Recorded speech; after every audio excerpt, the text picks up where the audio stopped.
Open Sundays 1 to 6. Boston Open Sunday for teen browsing 11 to 6. Money back on any unaltered garment within 7 days. Okay, let's take another call. 254-5678 on WBZ. Hello. Well, Larry, this is still Leo, the little fat kid from Medford. Oh, what's your name? Leo. Oh, Leo, the fat kid from Medford. In my rush, I forgot to tell you I'm a first-time caller. Oh. Nice to have you with us, Leo. Thank you. Now, once again, you're 5'8", and you weigh how much? 250 pounds. 250 pounds. Yeah. You should take, what, 100 pounds off? Yeah, at least. 100 pounds. How old are you? I'm 18 years old. 18. Leo, tell me the truth. How'd you get so fat so young? Well, I have an Italian mother, and she kept on feeding me pasta and bread. Is your father Italian? Yeah. Is he heavy? Well, he's not as heavy as I am. He's only about 200 pounds. How tall is he? He's 6 foot. So he's a pretty good build. Oh, that's not bad. And No. is your mother heavy? No. Just Leo. Yeah. She wants to make sure she's from the old school. Like Yeah, thought see, I was if never the athletic type. I was always kind of the bookworm, and I just caught. And she'd say, Leo, mancha. Yeah. And a lot of people think that if you're fat, that you're healthy. Yeah, I'm jolly. Jolly, but it's not. Yeah, I'm jolly on the outside, but Yeah, inside. yeah. Well, listen, Leo, you're an intelligent kid. And all you have to say is, hey, Ma, would you do me a favor? She'll say, what is your favor? You say, Ma, you're the godmother. What is your favor? Say, I'd like to, I want to lose 100 pounds. And there's no rush to do it. Well, I can take off a couple of pounds a week. And there's one way I can do it, Ma, if you can help me. Please, let me go to a doctor and get a diet. Like, he'll probably say, Leo, eat broiled foods only. Eat maybe meat 2 or 3 times a week. Eat a lot of broiled fish. Cut out the heavy, the pasta, the pizza. Cut out the heavy stuff. You don't drink any alcohol, do you? Just see beer. That's my Beer. downfall. Oh, the beer's got to go. Yeah, I know, but I love the beer, Larry. Now, What hold are you it. gonna do? As of now, if you want to lose weight, beer. Do you know how many calories in a can of beer? No. About 250. Oh. 750. Oh. You don't realize, Leo, how much work you have to do to burn up 250 calories. It's amazing. And when you have a beer, do you have a beer every day? Well, usually I go up like once or twice a week and have a few pitches with my buddies. A few pitches. Yeah. How many cans of beer would you say it is a total per week? How many cans of beer? I'd say 25. 25 cans of beer. Huh? Is that what you said? Yeah. You know, 25 and 2 over. And 12. That's 0. 10, 1, 4, 5, 0, 5, 2. About 6,000 calories. Whoa! 6,000 calories. Holy mackerel. Now, you without any food, there are about 32, 35 calories to a pound, 3,500 calories to a pound. You put on a couple of pounds a week just with the beer. Ooh. And I can tell by talking to you that you don't exercise that strenuously, do you? Well, I'm usually in the library reading and stuff. Library. John, he puts on about 2 pounds a week on beer alone. And then with your mother, it's not your mother's cooking, it's your beer. You could, if you stop the beer, you could take off 2 pounds a week and still eat all the other fattening stuff. And listen, hey, Leo, Yeah. walk a little bit. You're only 18 years. Start to jog a little bit. Join the YMCA in Cambridge. Get in there. Mention my name. I've got some good connections there. Okay. Is that the one that burned down the Larry or what? No, they had... would I send you to the place, Leo, if it burned down? No, Larry, not the Godfather, no. No. Says, I've got a buddy there named Dr. Bill Day. Go up there, say, Dr. Day, give me a program, will you please? He'll get you in shape. And after 6 months, you'll say, grazie, Signore Lorenzo, grazie, signore. You'll take off the weight. Just take off your beer, and you know, you have to, no fads or anything. You don't have to drink the 15 glasses of water every half hour or something like that. Just cut down on your food. Just cut down. Cut your beer out. You can stop your beer and give yourself use your imagination. Use your imagination, not your powers. Every time you drink a beer, see, right now you say you love it, but you really hate it because the beer is your enemy. That's what's making you fat and undesirable. You want to have a girlfriend, don't you? Right. What's your waist now? What's the measurements of your My waist? waist is a 47. 47, 47. 47. You see, how is a girl going to say, hey, there's my hero? Blum, blum, blum. You know what I mean? Yeah, I know what you mean, Larry. So what you say, Leo, is all you have to say, and use your imagination, because I can tell that you're a good subject. I can tell by telling you. Use your imagination. The beer is out. John is just holding up a little sign that says, Beer Barrel Leo. See, John, you made him cry. I'm laughing, Larry. Oh, yeah. He has a little wheelbarrow for the belly. Mama, hey, Mama, I got a date tonight. She says, where you go with the wheelbarrow? Carry the belly. 47. Godfather, could I ask you a favor? What is your favor? Could you play the Royal Promise about, please? Yeah, I'll do you the favor if you do me the favor. If you cut out your beer and say to yourself that the beer is poison to your body, the beer is poison to your body, that you'll have no desire to drink that poison because it's poisoning your system. And then I want you to, can you close your eyes, Leo? Right, Larry. See the figures, 150, that's what you want to weigh. From 5'8", 150 pounds. And don't do anything drastic. Just cut out some of the fat foods, you know, the pizza, the spaghetti. For most of all the beer? The beer, most important is the beer. That's out. Take a diet drink of some sort, and then go over to the Cambridge Y and see Dr. Bill Day and say, hey, Dr. Day, Larry Glick sent me over to get in shape. He'll put you on a little course. He'll start you walking first, and then he'll start you jogging a little bit, and then walking and jogging. You're only 18 years old, and before you know it, he'll have you in great shape. You'll feel better. You'll look better. You say, Mama. She'll say, she'll say, hey, where's my little Leo? Mama, it's me. I don't recognize you no more. You say, it's me. I just came back from the Cambridge YMCA, and I feel molto bene. I tell you, listen, seriously, Leo, if you do it, you'll be proud of yourself. You'll improve your self-image because your self-image now is not that great. You take a look at yourself, take your clothes off and stand in a mirror, and you say, is this Mr. America? You're right, Larry, you're That's right. So what you can do, and this will improve your life, too, later on, Leo. You'll be able to do this. You'll be so happy that you did this. See, don't use your willpower. Don't force yourself not to do anything. You have to use your imagination and keep repeating it over and over. Repeat it over and over. That obesity is an insult to your body. This beer is poison to your system. It's poisoning your system. Before you say you love it, now you hate it. You hate it. From this moment on, you hate that beer. It's your enemy. It's working against you. You understand? You're right, Larry. And every day, maybe 10 times a day, relax yourself and keep giving yourself these suggestions over and over. Beer is poison in my system. I have a strong desire and then see yourself at 150 pounds in great shape, standing erectly with a new suit on, or in a bathing suit at the beach. These are the things that will help you to encourage it. See yourself. Use your imagination, and by Jove, it will work. You understand? But Larry, I feel so good after I have a few pictures. Okay, just say that you'll just reverse it and say that you'll feel miserable.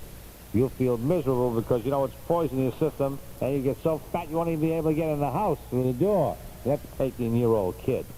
Shame on you. Shame on you. So long, Leo. Okay, thank you very much, Larry. And do it, will you please? I will. I'll try. Okay. Hey, wait a minute. Hold it. Leo. Yeah? See, you said... Now, as soon as you say, I'm going to try, I think I'll do it, you're leading off on the wrong foot. If you want to be successful in anything, say, I must do it.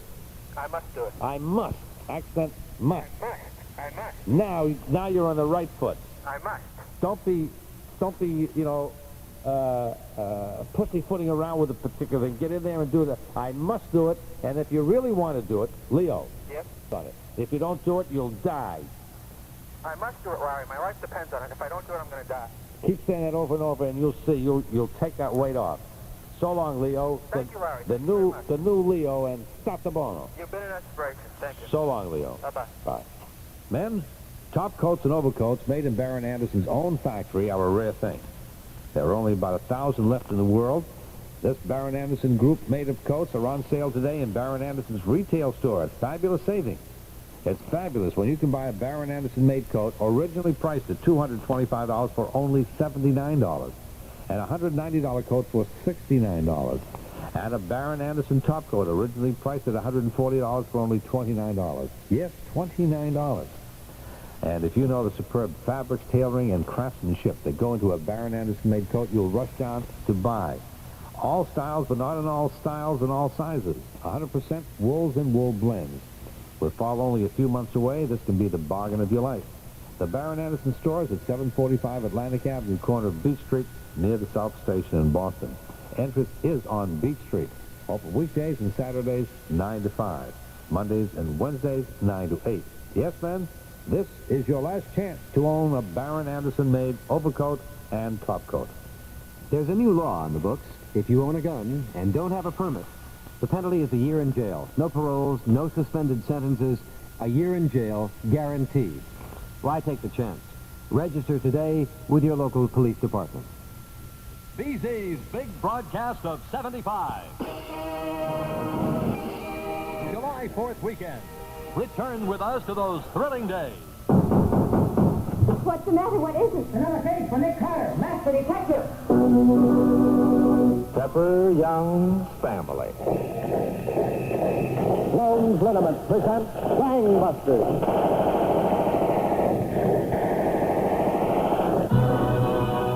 All those great shows and much, much more.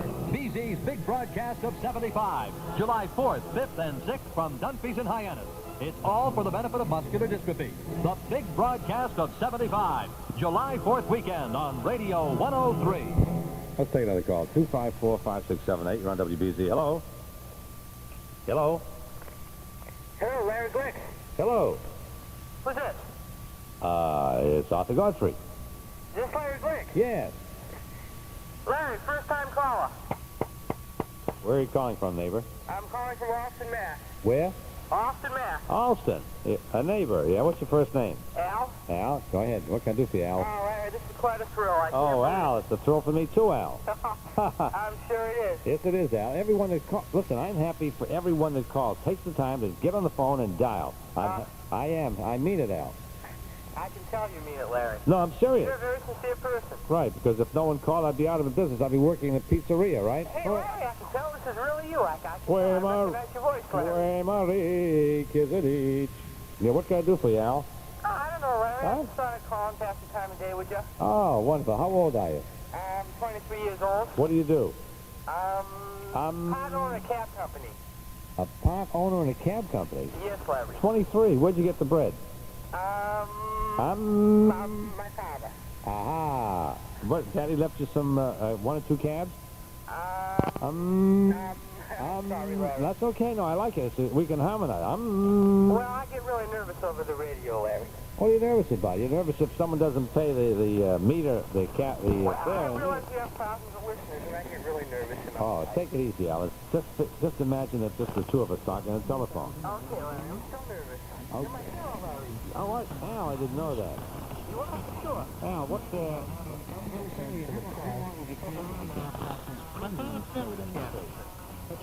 Oh? But, What business was he in, the racket? no, actually, he manufactures plastic. He's retired now, but that's what he did. And, Why did you get into that racket? well, because it was available. Well, why did you get into the cab business? Well, because it was an available business and it looked good. Yeah, how many cabs do you have? We have 6 cabs. 6. Yes, sir. And how big is your percentage of it? We take 50%, and we give the cabbies 40%. What do you do with the other 10%? Well, that's ours. You said 50%. We take 50, and the cabbies get 40. Well, can I get the other 10? Well, sure, Larry. Well, what do you do with the other 10? You want to drive a cab for us? That would be quite an asset. Wait a minute. If you take 50 and you give them 40, who gets the other 10? No, Larry, you don't understand. We take 60, and the Oh, cabbies 60. I get thought 40. I thought you said 50. No. Oh, 60. Right. Oh.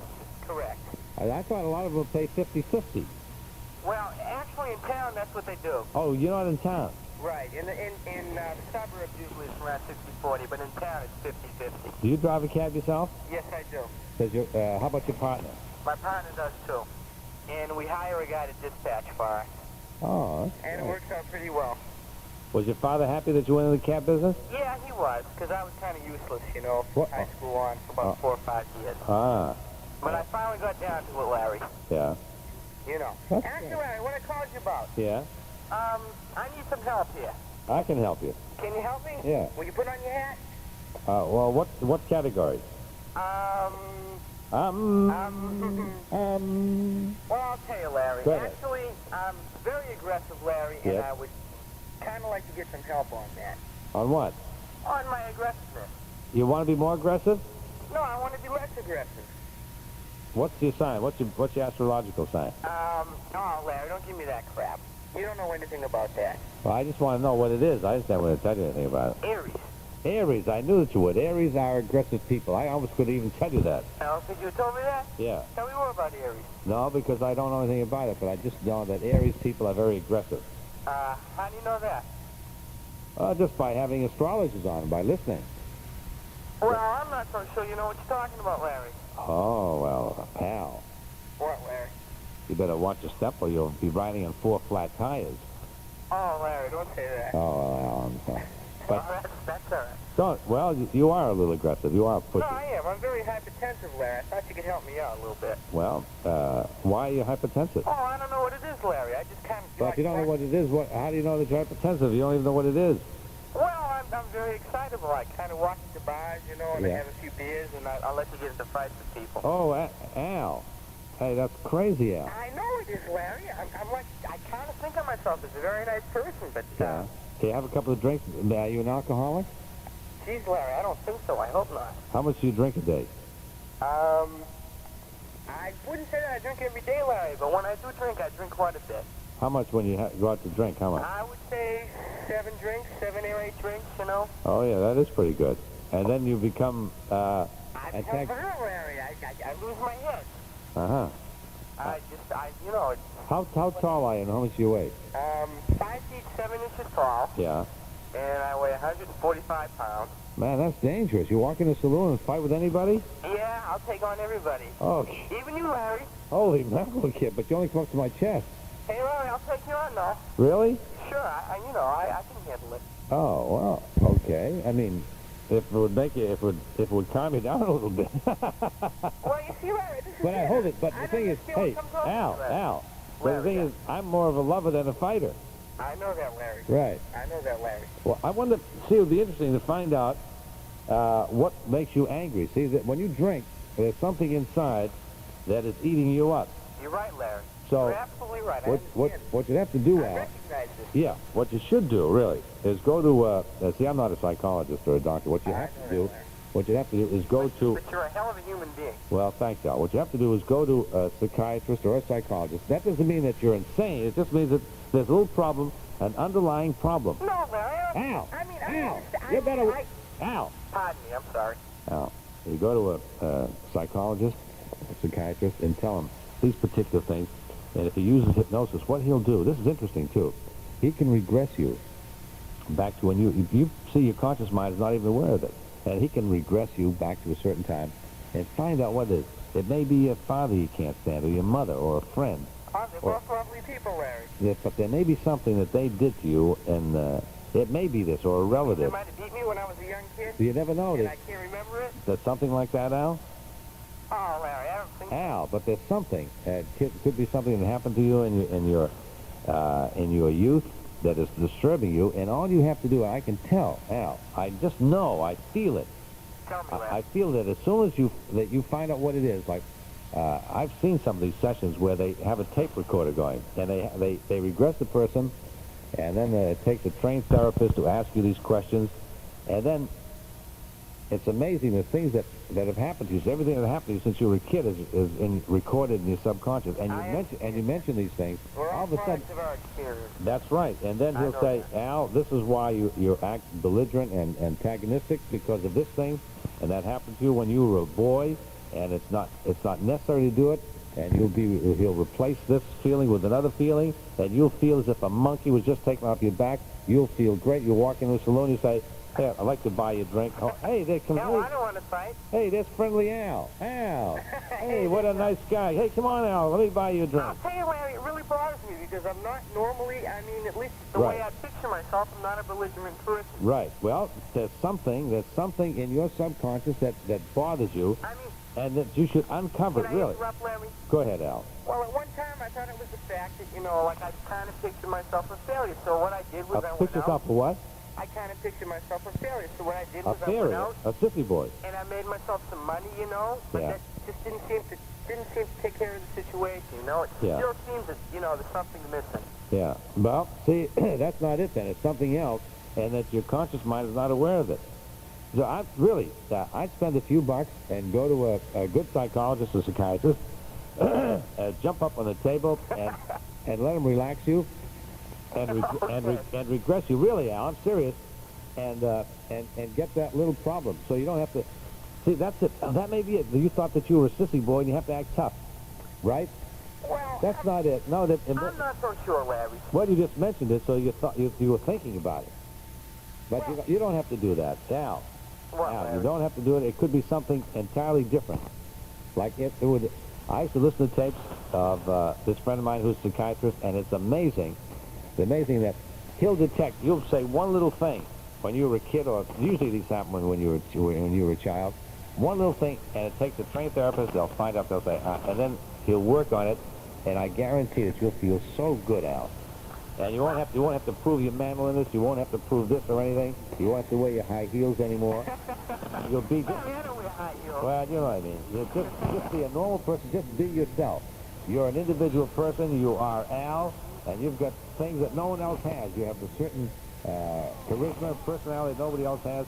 People will like you, but people don't like tough guys that walk in and say, hey, you know, especially if you're a little guy and you go to hit a big guy, you know, the big guy says, what am I going to do?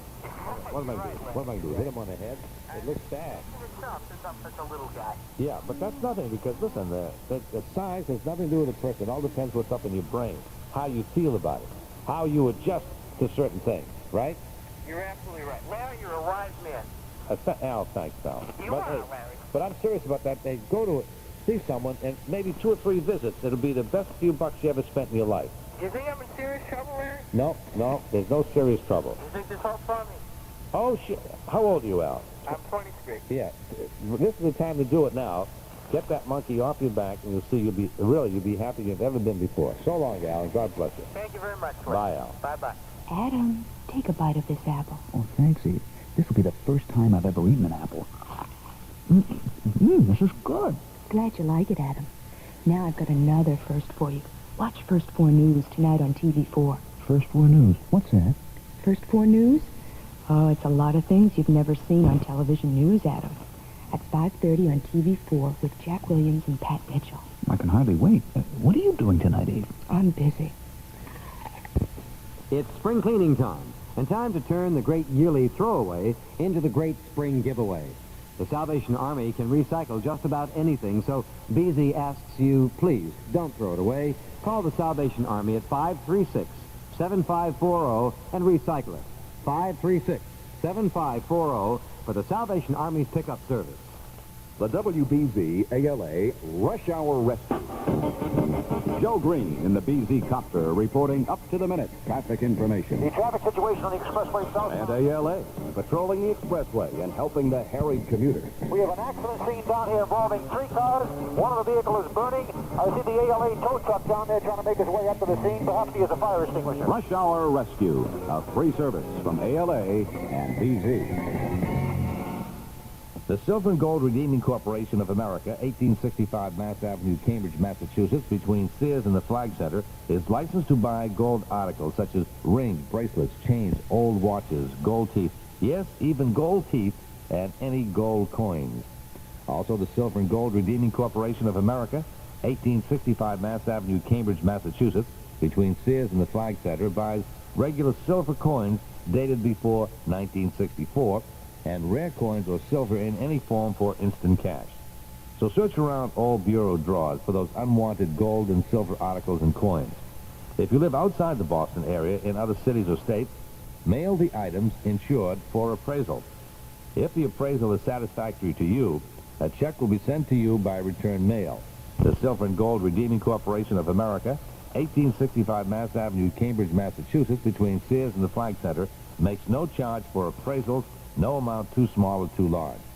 So bring or send your silver and gold articles to the Silver and Gold Redeeming Corporation of America, 1865 Mass Avenue, Cambridge, Massachusetts, between Sears and the Flag Center.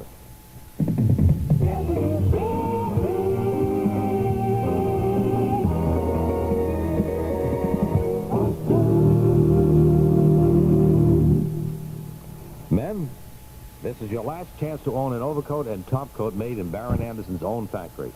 There are only about 1,000 of these coats left in the world, and they all go on sale at fantastic savings in the Baron Anderson retail store. You can buy a Baron Anderson-made overcoat, originally priced at $255 for only $79. Or a Baron Anderson-made coat, originally priced at $225 for $69. Or Baron Anderson-made topcoats, originally priced at $140 for only $29. When these overcoats and topcoats are gone, there will be no more ever. If you've had the good fortune to enjoy the superb fabrics, tailoring, and craftsmanship of a Baron Anderson-made coat, you'll fly down to the Baron Anderson retail store and grab off one or more of these coats for next fall, just a few months away. All sizes, but not all sizes in every style. 100% wool blends. Open weekdays and Saturdays 9 to 5, Mondays and Wednesdays 9 to 8. Go now to Baron Anderson at 745 Atlantic Avenue, near the South Station, corner of Beach Street. The entrance is on Beach Street. Okay, let's take another call, 254-5678. We have Al Hurt standing by with Java in a minute. Let's see who we have. Hello? Godfather. This is the Godfather. So long here, I almost fell asleep. Don't fall asleep. What is your favor?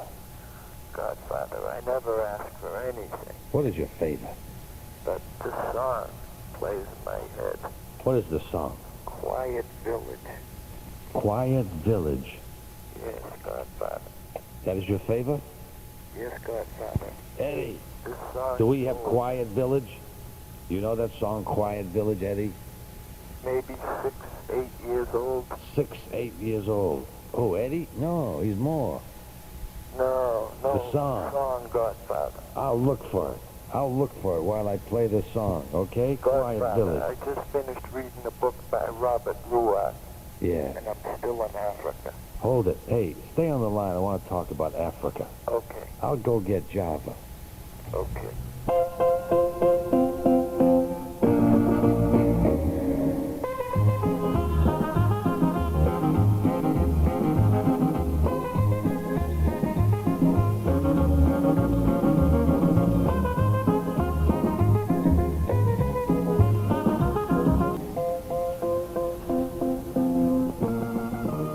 I like that. Thanks very much. Join Gil Santos and the BZ Morning Team for a complete report on all the sports happening today, beginning at 6 on Radio 103. The Spirit of New England, WBZ Boston Group, W. Westinghouse Broadcasting. It's 58 degrees in Boston. Tonight will be 56. I'm Trudy Glick reporting the 2 o'clock WBZ News. The chairman of the House group probing the CIA is quoted by the Cleveland Plain Dealer as saying at least one foreign leader was killed in an agency assassination plot. He didn't say who, but the paper narrowed it down to one of 3 men. Patrice Lumumba of the Congo, Dominican Republic dictator Rafael Trujillo, or General Rene Schneider of Chile. Senators Lowell Weicker and Howard Baker, who served on the Senate Watergate Committee, urged the formation of a permanent joint congressional committee to police all government intelligence operations. Said Weicker, the litany of CIA and FBI abuses is overwhelming. Diplomatic sources disclosed on Wednesday that Israel is willing to enter a new round of bilateral talks with Egypt, meaning Secretary of State Henry Kissinger may resume his shuttle diplomacy. The Israeli Prime Minister met for 2 hours with President Ford in the White House. Later, Ford and Israel's Yitzhak Rabin exchanged pledges of national friendship in the White House dinner. The guest list included 10 Israelis, 8 congressmen, and 13 senior officials, including Kissinger. After Arkansas Congressman Bill Alexander spoke against the proposed gasoline tax increase in the energy bill, the House voted to strike the provision completely. Democratic leaders had urged lawmakers to show Congress that they had called the guts to take the steps to conserve energy. Air France says a fire started Wednesday night on one of its 747 jetliners taxiing off in Bombay. There were no casualties. A spokesman said the plane bound for Paris was able to stop in time and all passengers were taken off uninjured. WBZ News Time, 2.5 minutes after 2. Jobs are scarce. Massachusetts has the 4th highest unemployment rate in the country. Even college grads are having a tough time finding a good job. So without a high school diploma, you're stumped. Even if you get a job, chances are it'll be hard work and pay peanuts. So stay in school. Watch out for number 1. The trial of 4 Beta Meinhof terrorists resumed in Germany today amid more chaos. BZ's Jim Browning reports from Bonn. Shouting and cursing have erupted again in the trial of 4 alleged urban guerrillas in the southern city of Stuttgart. The 4 are charged with a series of bombings, robberies, and murders in the early 1970s, including the death of 4 American soldiers in anti-Vietnam War bomb raids. The trial of the 4 so-called Baader-Meinhof gang leaders has been delayed by wrangling over the defendants' rights, such as the right to choose their own lawyers and talk to each other. The indictment has still not been read. The 3 original lawyers for defendant Andreas Baader were banned from the trial on suspicion of conspiring with their client. 2 other defendants were excluded from the trial Tuesday, the 3rd day of the trial, when they shouted at the judge. Baader has found a new lawyer now, but the defense is still arguing that defendants' rights are being badly restricted. Among other things, Baader charged that he was not even allowed to drink coffee, and in a new shouting match, he cursed the judge. Jim Browning, Group W News, Bonn. And now the weather for Boston and vicinity. Cloudy, chance of showers by morning, lows around 60.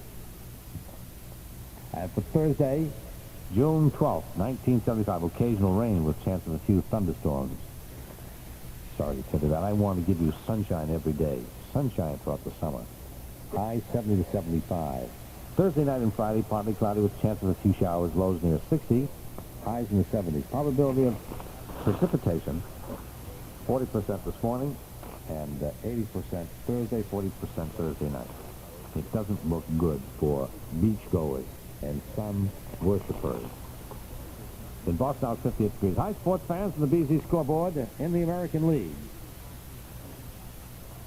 First game, California 14, Detroit 7. Second game, listen to this, please. Second game suspended after 8 innings because of 1 a.m. curfew, with Detroit leading 5-3. Yankees 5, Minnesota 1. Oakland 5 and Milwaukee 3. Kansas City 7 and Cleveland 1. Oh, we have to start this one. I was wondering where that Boston one was. Here it is. Boston 9, the White Sox 7. The game went 14 innings. Good luck, Red Sox. In the National League, Cincinnati 3, St. Louis 1. San Francisco 8, Philadelphia 3. Houston 5 and Pittsburgh 1. San Diego 3, Montreal 1. New York 2, Los Angeles 1. Cubs and Atlanta postponed because of rain. That's it, sports fans. The top story of the hour. The chairman of the House group probing the CIA is quoted by the Cleveland Plain Dealer as saying at least 1 foreign leader was killed in an agency assassination plot. And that's the 2 o'clock WBZ report. I'm Streeter Glick, WBZ News.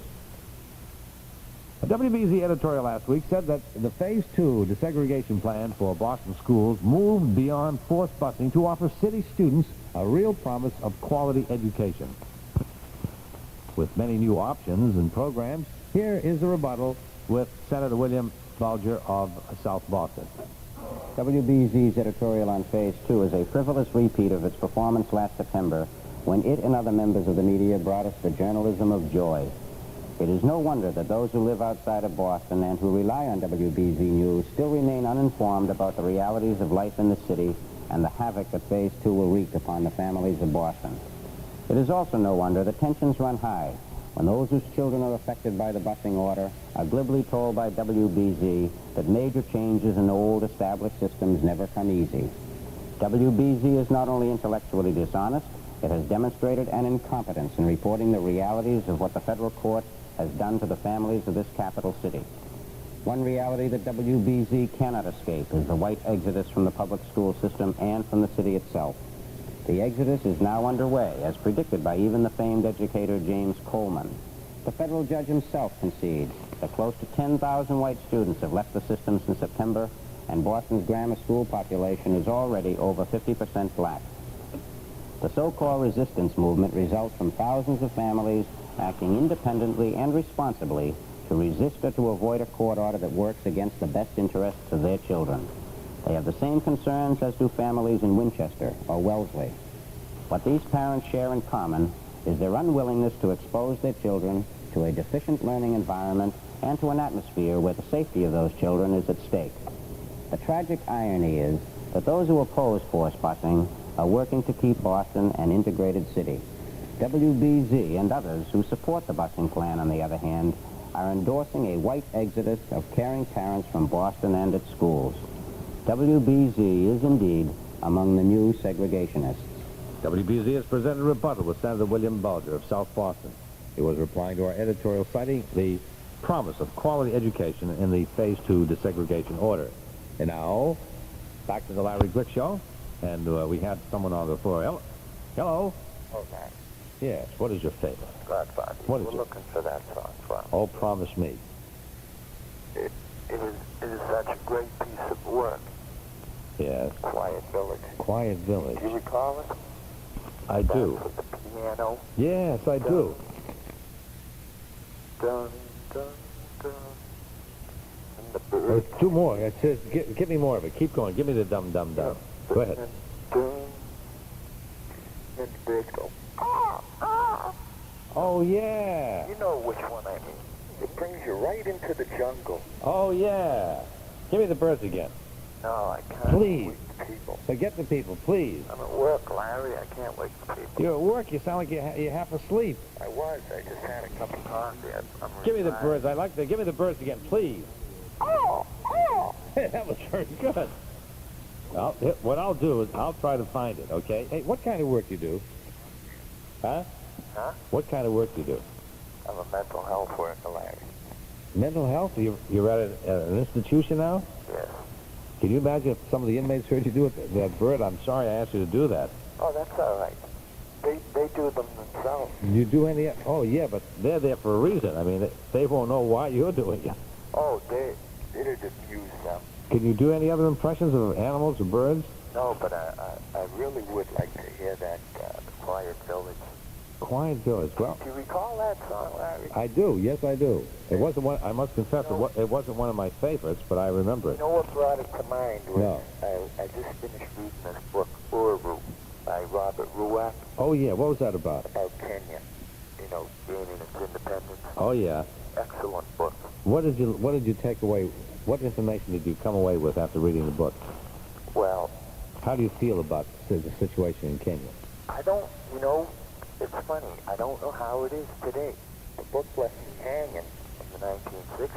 Yeah. So I plan on going to the library and updating, finding out what is going on in Kenya today.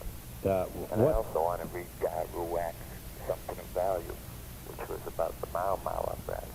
Oh, yeah. That was before, I remember the Mau Mau. yeah, that was some bad doing. Bad. Ooh-wee. But, Why does that part of the world intrigue you? well, it's really strange over there. It's about as primitive as we've got left, Larry? Yeah. What is your descent? My descent is Anglo-Saxon. Does the British Isles, does that interest you? Well- You're interested in the history there, the background, what? Not really. Yeah. My people came from Newfoundland. Right, We're fishermen. right, Like I came from a long line of fishing. right. Are you a fisherman? Did you ever been out to sea? Oh, yeah. Right, right. I was in the Navy then. Sweepers, man your broom, fore and aft. Chippers and scrapers. Chippers and scrapers. Painting detail Painting forward. detail forward. Yeah. And I live on the ocean, Larry. Where? What town? In Squantum. Oh, yeah. I live right on the ocean, and I have a Boston whaler. Oh, you son of a gun. That's, I get out there and I make that baby sing from wave top to wave top. yeah. And I explore the island. Oh. Do you know Edward Rowe Snow? Not personally. I've seen him, and I've read most of his books. Hey, isn't that funny, though? My wife's people came over the Mayflower, and his people came over on the Mayflower. His Oh, people, yeah, this is interesting. I didn't even know until I was talking. Yeah. Her family name is Doty. Her family was a fellow named Edward Doty that came over. He was 21. Yeah. And his family that came over was a family named Hopkins. Now, they had, I think they had indentured, they called them indentured servants or something at that time. If they went into debt, or what they would do is they would take him. So Donna's relative, his name was Edward Doty, he came, he was 21, and he served a 7-year apprenticeship for Hopkins. That's interesting, isn't it? And then, but then they were all sea people too. And Mr. Edward Doty Snowfield was sea captain, and so were Donna's sea. I'm very interested. I am too, and they went, as a matter of fact, this is interesting too. They did some research, and one of them, I think his name was Samuel Doty, was a sea captain, and took a ship from Nova Scotia. A lot of them went up into Nova Scotia. And then he took a ship down to where the Bermuda Triangle is, and they had an accident down there, and he expired down there, ship and all. You know, Larry, you know what might be an interesting call? A little louder, neighbor.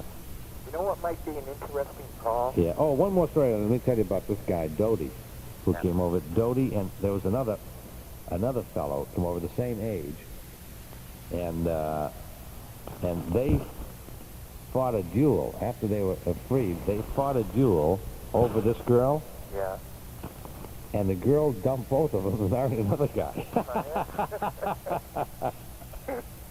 Just want to see a little action. Little action, right. Little action on Plymouth Rock. Oh, prithee, my lord, I shall whack thee. Yeah. Whack thee, if thou gets a chance to whack me, thou wilt. Yeah. Go ahead. What were you going to say, kid? I was going to say, you know what might be an interesting call? What?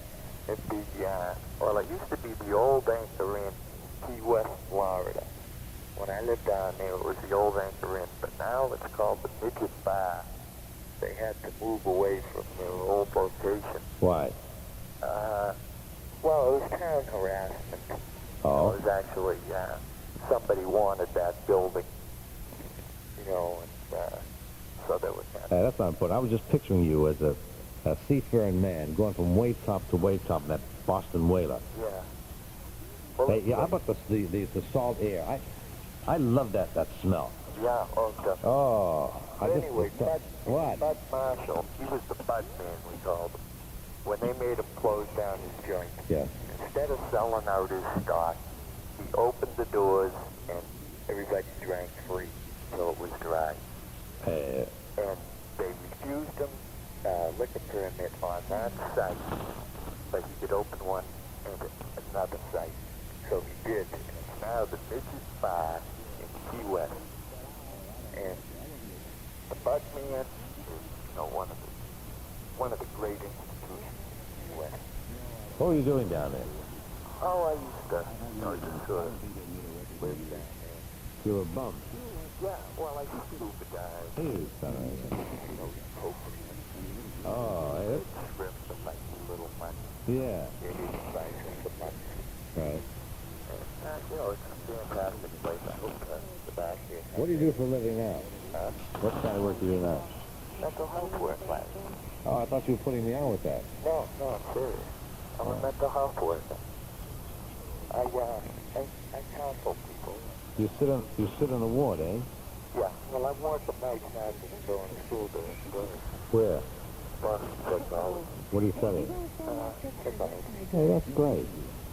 And, you know, I also do drug counseling. Oh. Were you ever on drugs yourself? Huh? Were you ever on drugs yourself?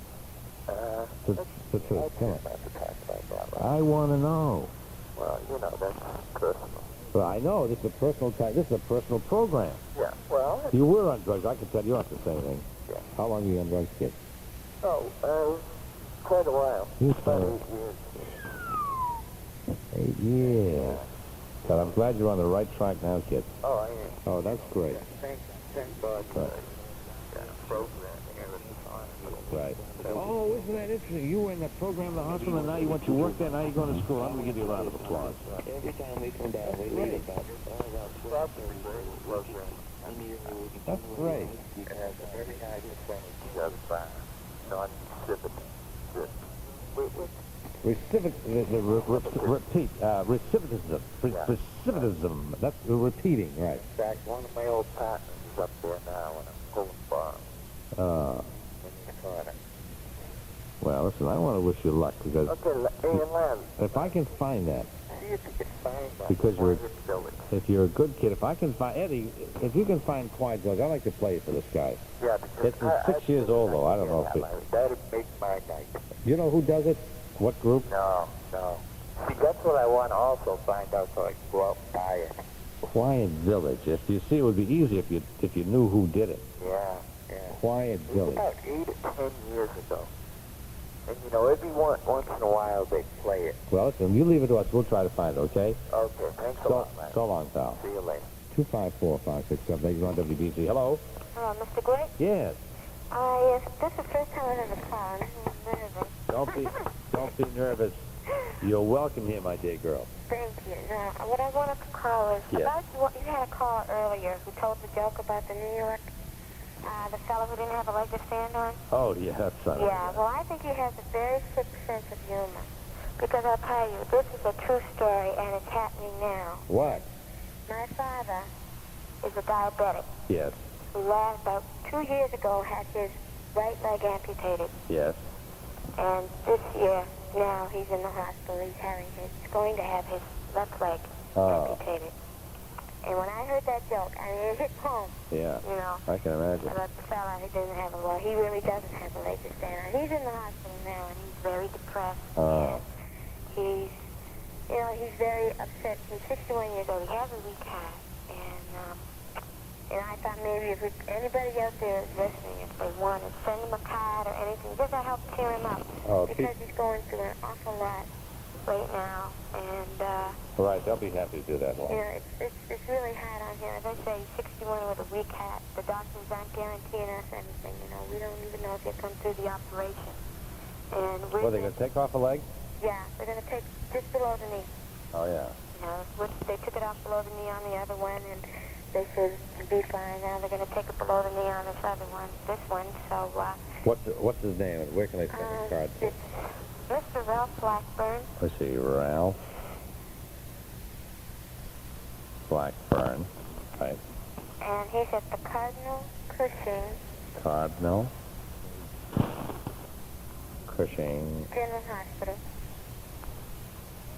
General Hospital. Hospital. And that's 235 235 North Pearl Street, North Pearl Street, Brockton, Mass. Brockton, Mass. I know a lot of people send some cards and letters to Ralph Blackburn, Cardinal Cushing General Hospital, Right. 235 North Pearl Street, Brockton, Massachusetts. Right, because he's very depressed right now. I mean, we all are. I can imagine, right? And as I say, when I first heard that call, that's why the first time I ever called, and that's why I'm calling tonight, to tell your friend that he has a very bad sense of humor, if he thinks that's funny at all, Well, because it does happen to people. He didn't mean it. Oh, I know, I'm sure he didn't, but it's just, I guess, the way it hit me when I first heard it. Oh, and if you want to know, he's in room 5107A. Let me see. Room, what is it? 5107A. 5107. Hey. Okay. But I listen to you, Sean, and I think you're fantastic. I think Miss- you're beautiful. Miss Blackburn, thank you. You can make anybody laugh, even when they want to cry. Well, you're going to make me cry if you keep talking like that. So long, Miss Blackburn. Thank you. Bye-bye. Bye-bye.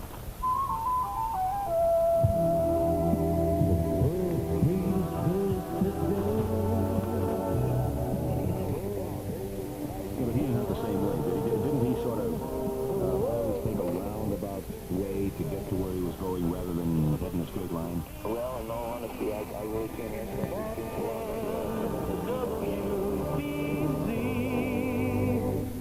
As an employer who hires a person on aid to families with dependent children, you may be eligible for a 20% tax credit on the wages you pay this person.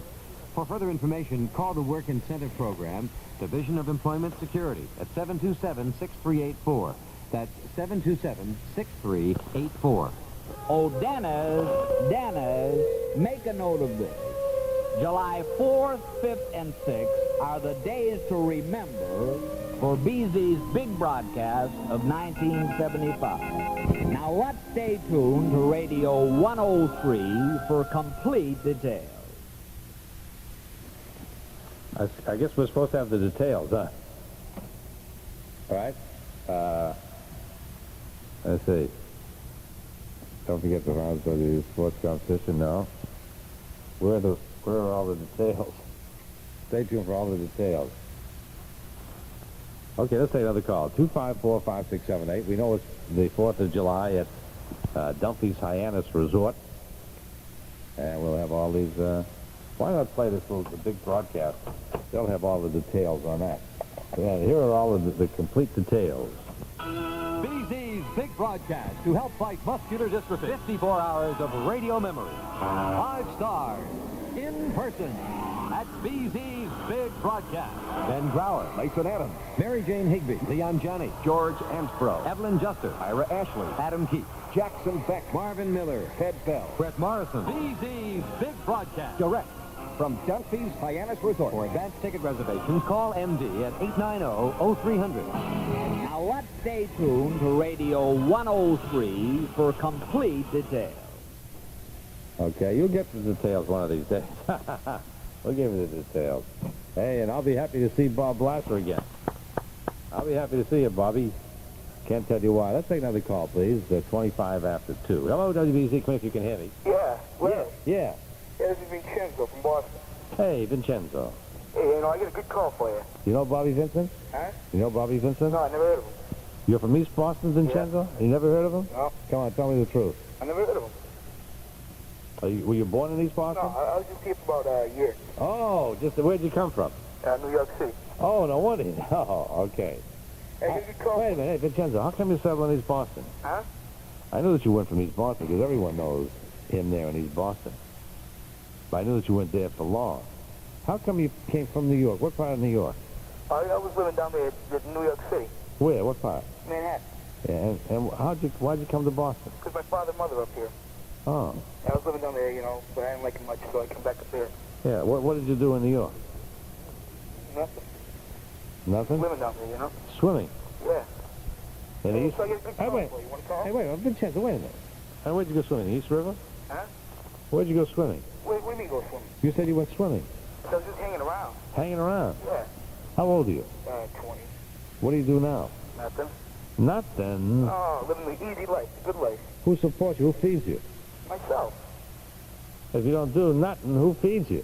Well, I do something, but Like what? Where do you get the bread? I got it saved up. I got a little bank account. Where'd you get the bank account? Come on, Vincenzo, tell me the truth. If you let me tell you who to call up, and I'll tell you who gave me the bank account. Okay. And my grandfather. Your grandfather? Right. Is he still alive? Yeah. Why did he give I mean, he could tell you some stories that you wouldn't believe. What kind? Well, he was Go ahead. a big part of, when he was living down in New York City, coming here from Sicily Yes. when he was just a kid. Right. So he could tell you some stories, he's been, What kind of stories, Vincenzo? well, mafia stories. If you want to hear them, Was he in the mafia? sure. He was in the mafia. Well, when he was young, How about you? I don't know. Huh? What do you mean you don't know? I don't know, But I mean, he could tell you some stories. Where does he live? He lives in Sicily now. But I guess, if you want to call him up in Sicily, I got your number. But he's going to be here in about 2.5 weeks. Yeah. So you can call him up at my house if you want. Or you can call him up, I like to call him in Sicily. Yeah, but if I called him in Sicily, what's his first name? Huh? What's his first name? Joe. If I said, hey, Giuseppe. Giuseppe, yeah. Giuseppe, I said, can you tell me a few stories? He might think that maybe the telephone line would be tapped, and then they might tap him. He's old now. All the stories you can tell you, he's not important to the cops anymore. Oh. How old is He's about 80. Oh. Yeah, I can listen to him for hours, Tell me one or two stories that you remember that he told you. Oh,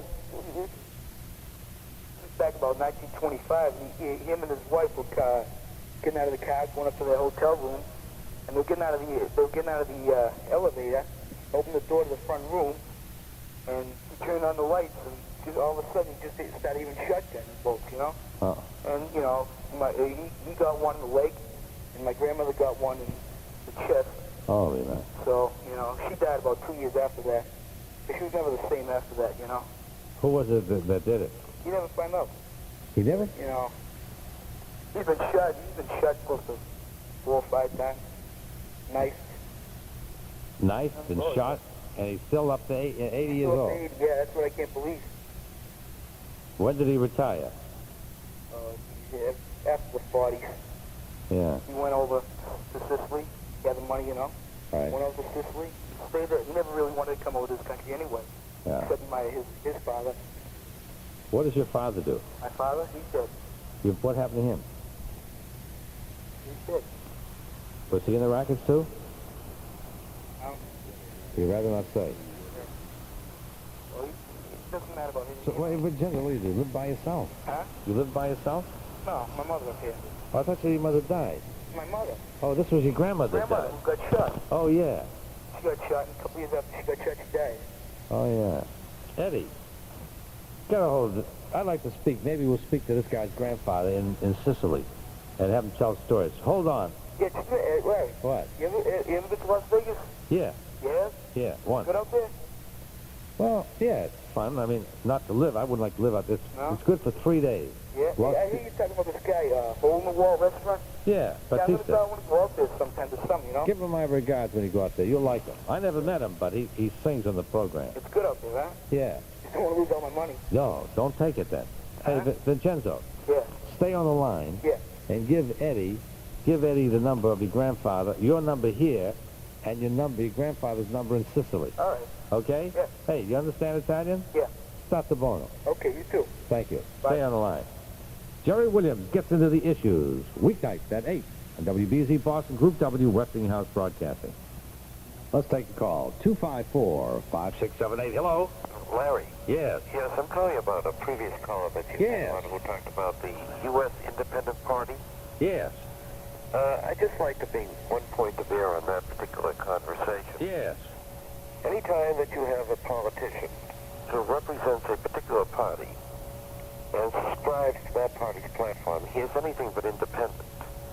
And therefore, the name U.S. Independent Party is a great misnomer.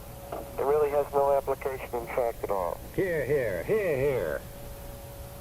I think that man is laboring under a delusion. He's 58 years old, Yes. and he claims he's a credit manager. Yes. Probably that's the reason that credit in this country is in such a mess. Here, And we here. have people like that running credit systems. Here, here. What else you got to say, Larry, besides here, here? Well, I mean, I'm You're just... with the people, right? I'm with the people, that's right. All right. But we can't mislead the people either. can we? No. We have to lead them, not mislead them. Well, that gentleman is misleading a great many people, I'm afraid. Yes. Are you in politics, my friend? No, I'm not. I've just been a casual observer for the past 20 years. What do you do? I'm an attorney. Yeah, in what area? Where do you Say practice? What area? You mean where? Where do you practice? Where? In Boston. Oh. What do you specialize in? What do you need? No, I don't need anything, as a matter of fact. We deal in a very general practice, but I have been a casual observer over the past 20-some-odd years of politics and politicians in the city of Boston and in the state of Massachusetts. And I just feel that it's misrepresentation on his part, both not only to other people, but probably to himself, to describe anybody who holds himself out as an independent but belonging to a party. That person is anything but independent because he is then coerced and he is also motivated by the thoughts of other people, and he cannot then exercise his individual attention as he sees fit, but must respond to the needs, the desires, and the wishes of those who have elected him from the party. Barrister, let me ask you a question. Yes, Your sir. opinion. Are you in politics at all? I mean, No, are sir, you just a active? casual observer. Yeah. What about our two-party system? Are we going to go towards a dictatorship, do you think? Well, Larry, are we going towards a dictatorship? I have a fear not to a dictatorship. Probably a dictatorship would be preferential to what I see coming. What do you see coming? I see coming a fragmentation of the American public. I see the American public in a position of being led in many different directions at many different times by many different individuals. I see a splintering of philosophies. I see a divergence of opinion that is so multifaceted as to defy imagination. A return to a simple two-party system would probably be the panacea and the answer for a great many of our ills, but I think that that is probably outmoded. There has been speculation that perhaps our whole system is leading to a system of communism. A form, a style of communism. I don't think it can be dictated as anything else other than communism. Whether that's good or bad remains to be seen, because neither you nor I have the power to perceive what the future will hold for all of us, and what is good or bad for anybody. Barrister, we can look at the maps of the world and see where socialism or communism has taken over. And it's growing and growing and growing. In your opinion, Barrister, do you think that there'll be a major confrontation between the capitalistic or industrialized nations versus communism, or do you think that there'll be another Not physically, major... Larry. That's what I mean. No. Or do you think that there'll be eventually, in our time, a major confrontation between the East and the West? Not physically. No. Very Mentally, good. yes. It'll just continue this way. Yes, because it always has been a war of ideas. And the question is, who is winning that particular war? Well, let's say in the last 20 years... Looking at the map, we're losing it. I was just going to say, right, since you've been a casual observer in the past 20 years, if you look at the maps and see the growth and power of the communist countries, it's something to think about, eh, Barrister? Well, Larry, I think that you can tie it down to, particularly in this country, the prevalence of thought and the manner in which our thinking is directed is certainly based on a couple of factors, and probably most important of all is the influence of the media, the medium, as you may take it, on our philosophical political persuasions. There has been a growing tendency over the past 15 years for the writers, for the commentators, to take the anti-status, to be opposed to that which myself at age 42 have grown up to believe in. I mean, my whole philosophy, the philosophy that I was taught, is becoming completely contradictory to what I read in the newspapers every day. We look at the countries that have gone over, if you will, and the press heralds them as being the champion of democracy, that the people are speaking. And yet, really, when you get down to the bottom of it, take Portugal as a very good example. A country that was dominated for a good many years. Beginning a day at 1 o'clock.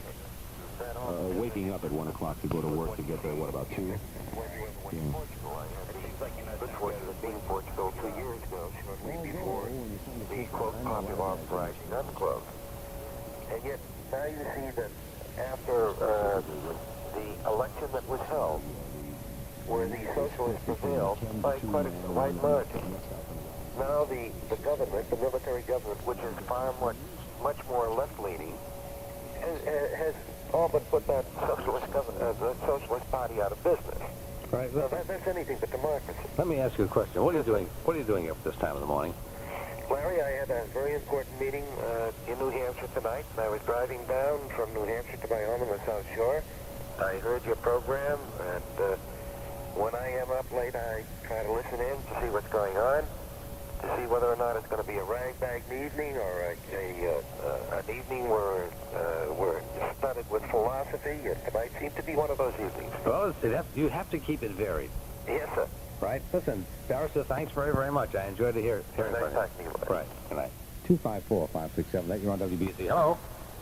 Hello, Trina, if you can hear me. Hello. Hello once. Hello twice. Hardly ever answer. Let's take another call. Hello. I'm not talking to him, Diane. What's that? Yes, you are. You want, madam. This. Hello? Hello. How are you, Larry? Fine, thank you, madam. I've been listening to you for years. First-time caller? Yes, ma'am. Sir? What's your first name? Ruth, Where are you calling from? Dorchester. Hey, Ruth from Dorchester. I'm confined to bed, and I really enjoy your program immensely. Ruth, thank you kindly, ma'am. You have very excellent guests. Ruth, I do the best I can every night. Oh, that's definite. You couldn't do any better if you tried. Ruth, to whom were you speaking? My daughter, What's your first name? she insisted, Diane.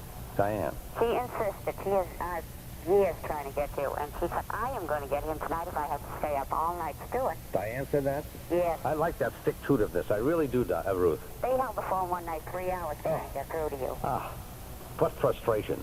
Say a quick hello to her, would you please? Where is she? Right here. Hello. Diane? Diane. How old are you, Diane? 18. 18.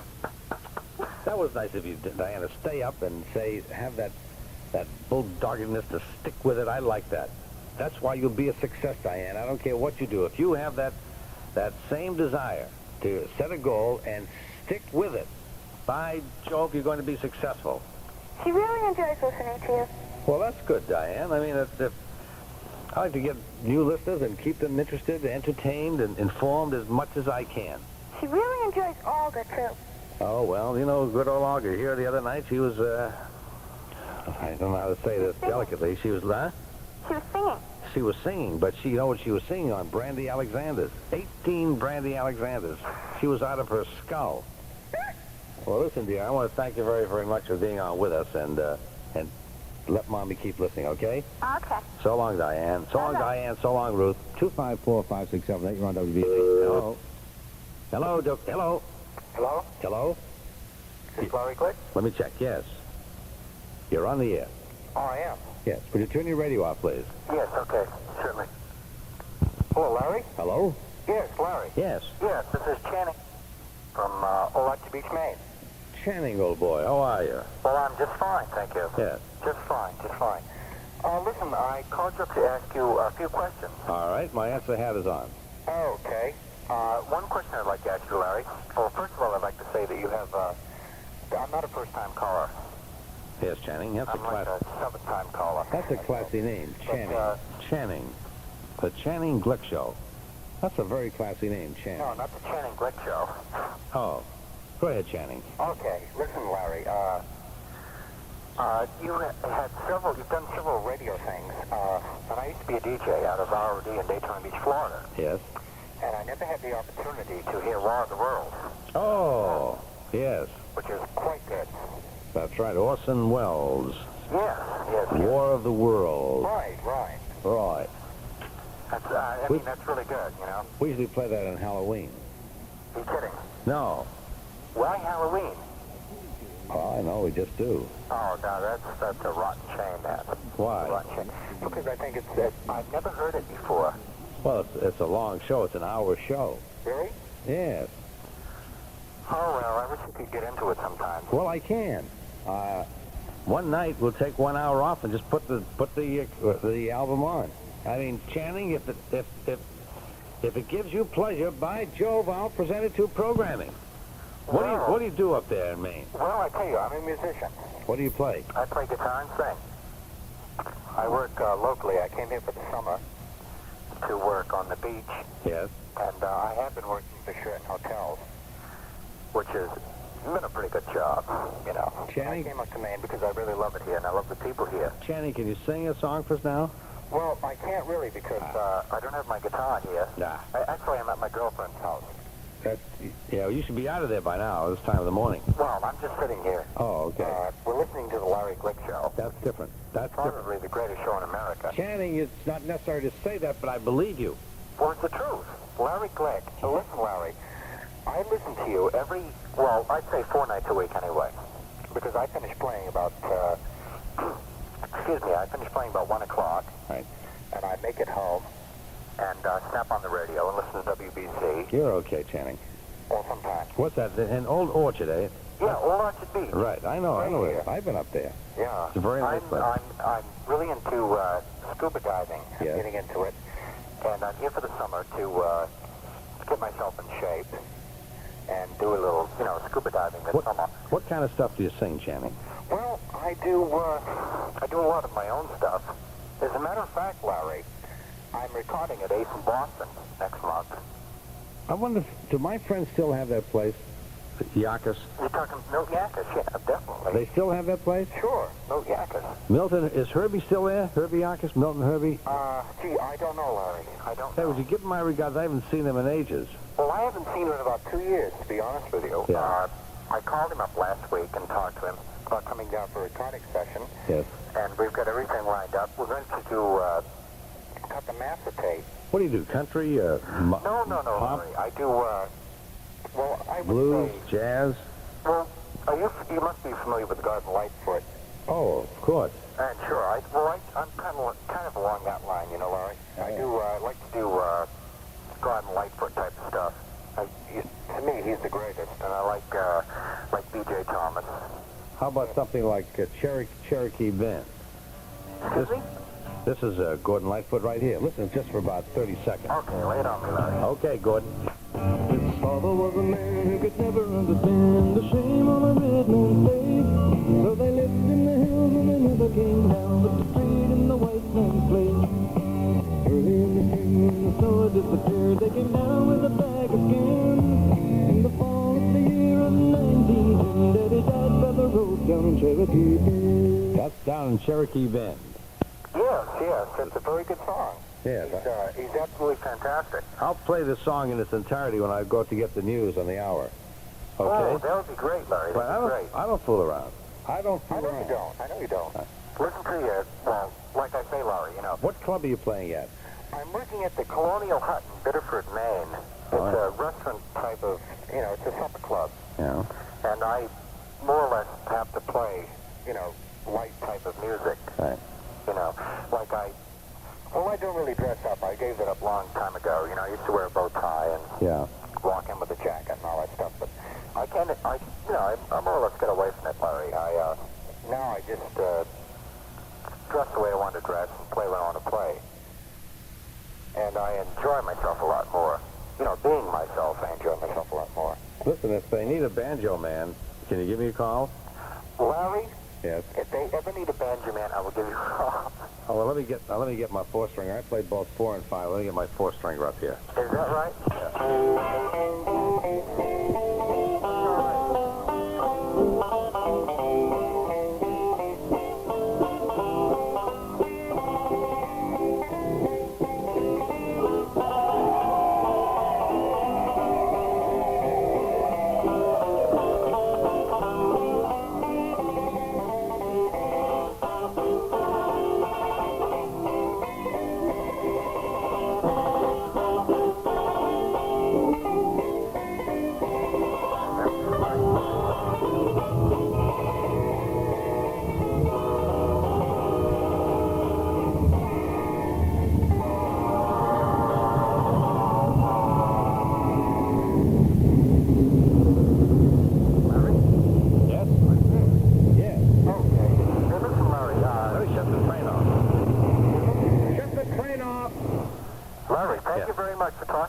Thank you very much for calling me. And have a good weekend. Thank you, Channing. Whatever comes up. And I'll call you again sometime. And I'll play Gordon Lightfoot for Channing. Okay. And listen, Larry, I'm going to send you a copy of my record. All right. And if you can find a time at 4:30 in the morning or whatever to play it for me, I'd really appreciate it. Your favor will be granted. So long, Channing. Yeah. Thank you very much, Larry. Bye-bye. Enjoy your show. It's really great. Thank you. Listen to you every night. Thank you, Channing. Okay. Good night, Larry. Good night. 254-5678. You're on WBZ. Hello? Hello? Hello. Come in if you can hear me. Commander Glick here. Sounds like we're in a bus station or a train station. Hello? There must be someone there. We'll give him 6 seconds. Hello? 1, 2. Come in if you can hear me. 3, 4, 5, 6. Let's take another call. 254-5678. Hello? Hi. Hi. Calling from Grand Rapids. Grand Rapids. First time caller? No. What's your first name, lady? Evangeline? Evangela. Yeah, I called you before. Evangela. I don't rightly recall that name before, Evangela. But anyway, nice to have you with us. Grand Rapids, eh? Grand Rapids. Did it shock you to hear the death of Ozzie Nelson at such a early age? It saddened me, but it didn't shock me because we all of us have to go to Happy Hunting Ground. Well, you know, the type of family they were. Yes. They were really a credit to the business they were in. I agree with you. And on a program, on a news program today, Yes. the rebroadcast, they had asked him a question about did he think that the family life, as we knew it in earlier years, you know, when children were brought up to obey and to be a credit to the family, you know. Yeah. And his remarks was such. I wish you could get that and rebroadcast it again. I think see if you can remember. hear it. See if you can remember some of it, Evangeline. I'm sorry, I didn't hear you. See if you can remember some of it. You can. I know you can. What were some of the things he said, Evangeline? Well, he said he mentioned the fact that it was changing. You know, our life is changing, and I wish I could remember exactly what he said, and that's why I'd like to hear it again.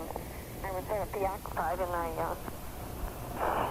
think it came over WBZ in Chicago. Oh yeah. He had cancer of the liver. He said it's strange. He never smoked or drank. He didn't? No, he didn't smoke or drink. Well, you know, that's what puzzled me, but I wondered whether it does say cancer strikes people that have never done that either. You know? Yeah, right. Evidently, it did him, right. Don't you think that the food that we eat nowadays Yes. Contributes to cancer? I would say so, yes. I would say with many of the preservatives they put in it and the way they refine it, I would say that food has a great deal. Food has to do with our general health. The foods that we eat. As a matter of fact, I used to like a lot of the junk foods, and just lately I went off it. I stopped eating junk foods, and I just feel better. I've taken off a couple of pounds too, and I feel better. I think that when my parents were young people, they didn't eat this junk food at all, and they were much healthier. Well, I don't know whether you knew about it, but Gaylord, I think it's Gaylord Hauser. I know him. You know him? Yes. He's still keeping the Hollywood people like, what's his name, Cummings. Yes, I interviewed him too. I met him too. Oh, you did? Here in Boston, yes. I interviewed him, and we hit it off. I liked him very much.